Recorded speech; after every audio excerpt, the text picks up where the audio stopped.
What's going on, everybody? My name is Shashwat. I'm CEO of KITE, and I'm here back again teaching object-oriented programming in Python. This will be the second video, and we'll go over some of the more complicated things that we didn't go over in the last video, such as inheritance and static methods. So I guess let's just get into it. So this was the code from last time. I'll just go ahead and delete it. So what is inheritance? Well, first, let's make two classes. Let's make class tiger. I don't know, in it.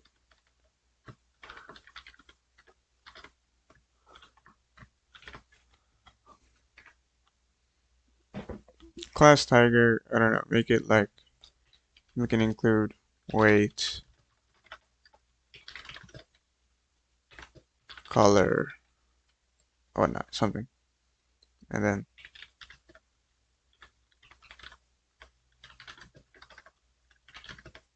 sorry, if I can type, equals weights.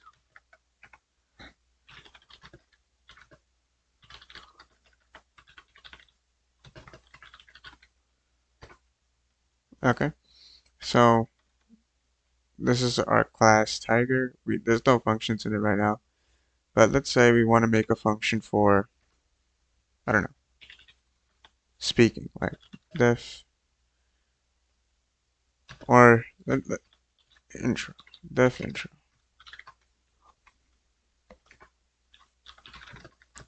So let's say we're making a function for the tiger to introduce itself. Instead of color, I'll make it age and name.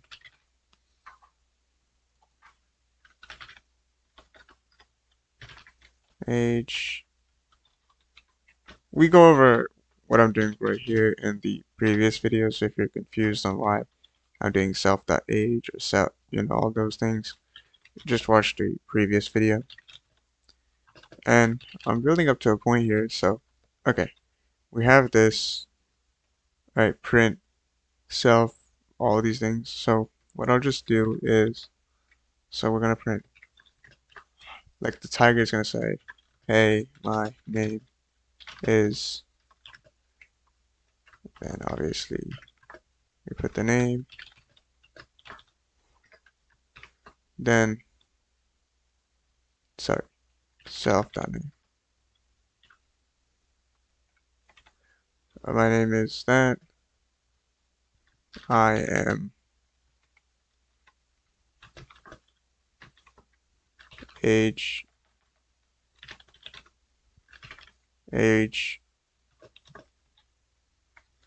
years old,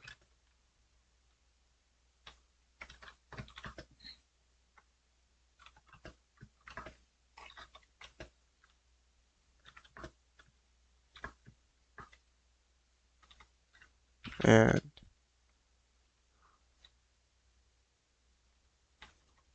way.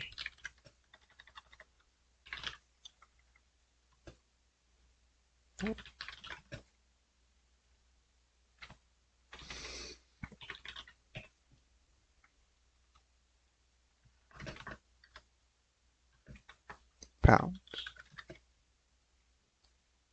Okay, so that's gonna be our intro. That's what the tiger will say. And if, let's say, speak, would be like,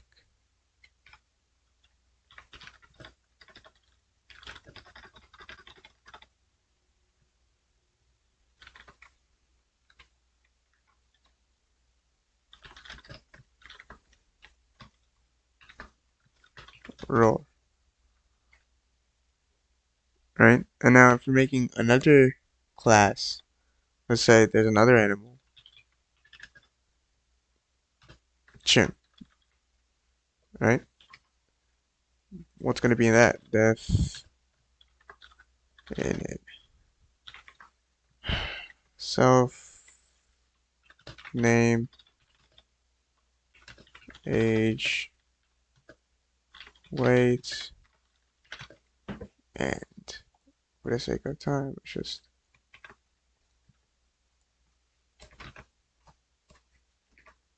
And let's say we want to introduce the chimp, right? But notice how weight, age, and name, they stay the same between the tiger and the chimp. So technically, this is the, sorry for this and error, but this is technically the same thing. Now, obviously, a chimp doesn't really roar. So when you do chimp.speak, it'll say something like, I don't know, ooh, ooh, ah, ah,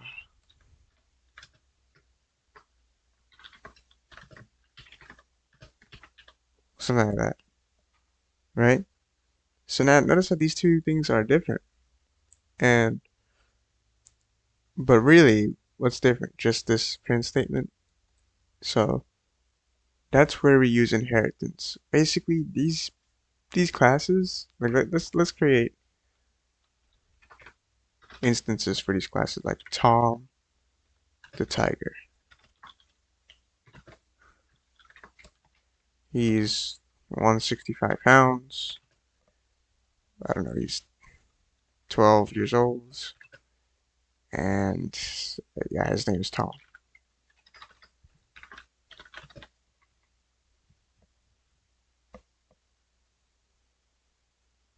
Actually, I mean, let's see if there's error. But and then the chimp, let's call it like, I don't know, Carl the chimp. And that he's like same thing, like 143, 14, and his name is Carl. Tom.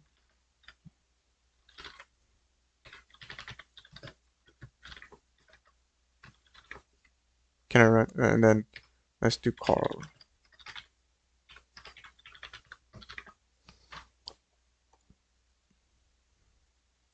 So it says roar and ooh ooh ah. Now let's say we wanted to do intro. I think there might be an error here. Yeah, there's. It's because age and weight have to be strings, and right now they're integers. So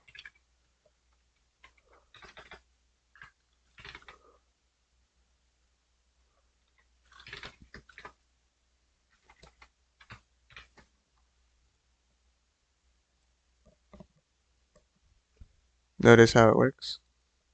I'll just go ahead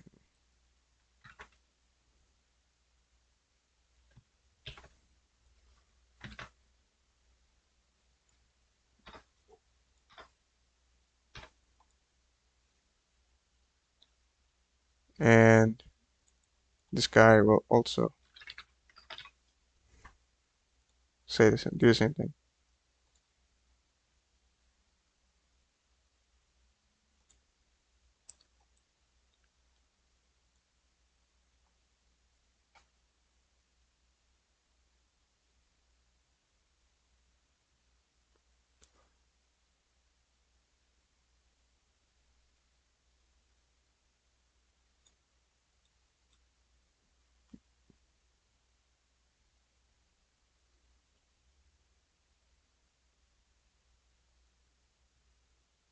Wait, what?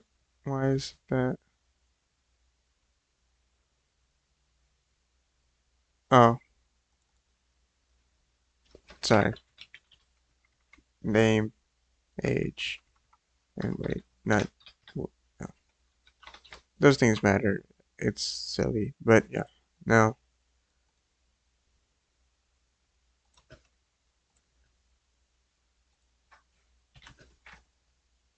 we also want to fix those.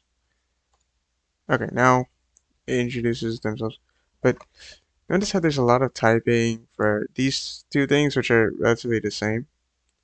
What we can do is we can keep these two, class chimp, class tiger, and create another class, class animal.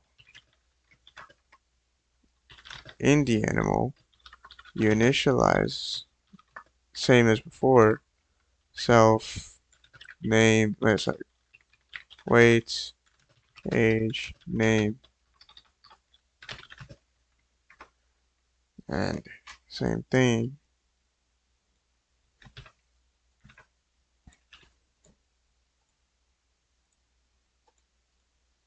Then what do you do, right? Then the intro function is the same for both of them.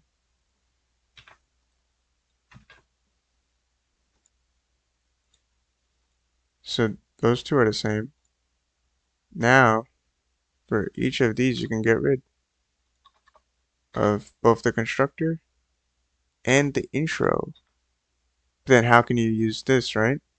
Well, all you have to do is pass it in. Animal, animal, sorry, animal.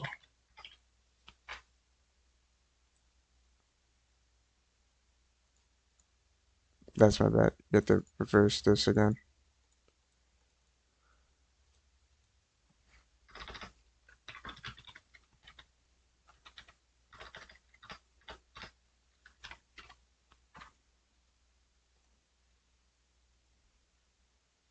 And now it works. So that's all inheritance is. And if you want to know what we're doing here, basically this is the superclass and these two are the subclasses. The superclass will basically be the collection of functions that are shared with all animals. All animals will need to be initialized with a weight, with an age, with a name, and all animals will have the same introduction. You know, what's my name, what's my age, and what's my weight. But tigers and chimps, they differ in how they speak. A tiger will roar, a chimp will say ooh ooh ah ah. So in that sense, you know, those two are different, but everything else is the same. So, you know, maybe for this example, it would be alright to type out everything like these two functions for both the tiger and the chimp. But let's say you have like all different types of animals. It's got to be like even more than 100 types of animals. It becomes really tiring really fast. So having this just makes you a lot more organized, which is pretty much the whole idea of object-oriented programming. Organization and sort of efficiency. Now let's go to static variables. What are static variables? Um, Static variables are basically, or static methods, actually static methods or variables. They're basically like things that are independent of the class. So how do I put this? Let's say like class student or um yeah, class student. Why not? And let's initialize the student.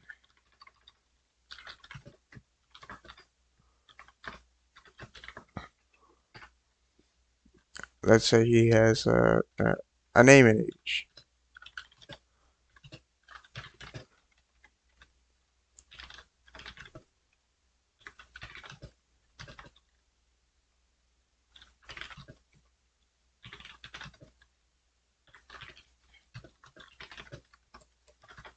Okay, so he has a name and age. Now, what do we do? Let's say,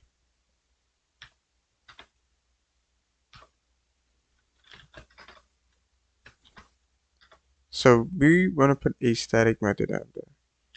For the static method, it will not include any of the variables from the student. Okay, so how would you do it? Basically, what is something about a student that you don't need to know their name and age?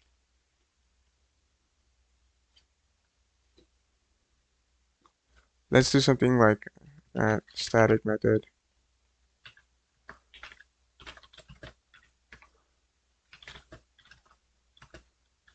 is tall. If you input their height,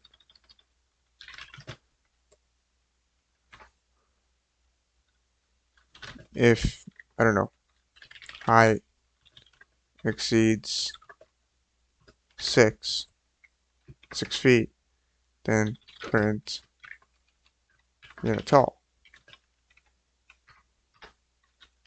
Else print, I don't want to say short, but not tall.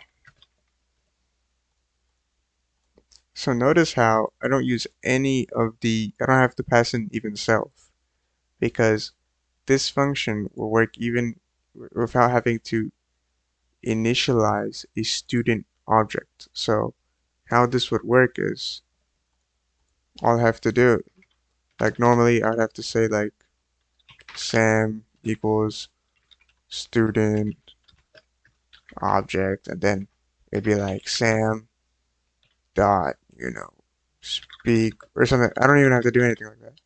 I can just do student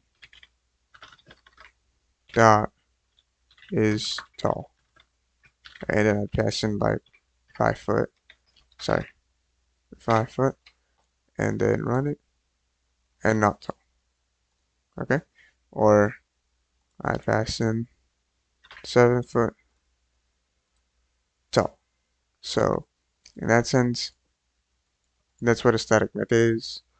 Um, so that's pretty easy to understand. There are more difficult things in object-oriented programming, just like everything in programming, you can get more complicated with it. But this is all you really need to know for the beginning. Um, and this will kind of, if you use it properly, is very powerful. So, um, one thing I want to address with the static methods is people are saying like, why not just, you know, do this out of the class, like is tall and sorry, why not do it like here, height, same thing. And the reason why I'd say people do it in static method is because for organizational purposes, again with object-oriented programming, everything is about organizational purposes. So this one doesn't really make sense, but if you have a class and like a function is related to the class, but you don't need an object of it, then you'd want to put it as a static method within the class. Generally it's just better for programming. You keep your ideas organized. But yeah. So like that's pretty much it for object-oriented programming. I think there's nothing more I could really teach without going super in depth. Um, my my exercise sort of to you guys would be to sort of create maybe a class of students, sorry, maybe class called courses, add a bunch of students, like have a function to add students, have another class called students, and then play around with that. Like, static method is tall would make sense.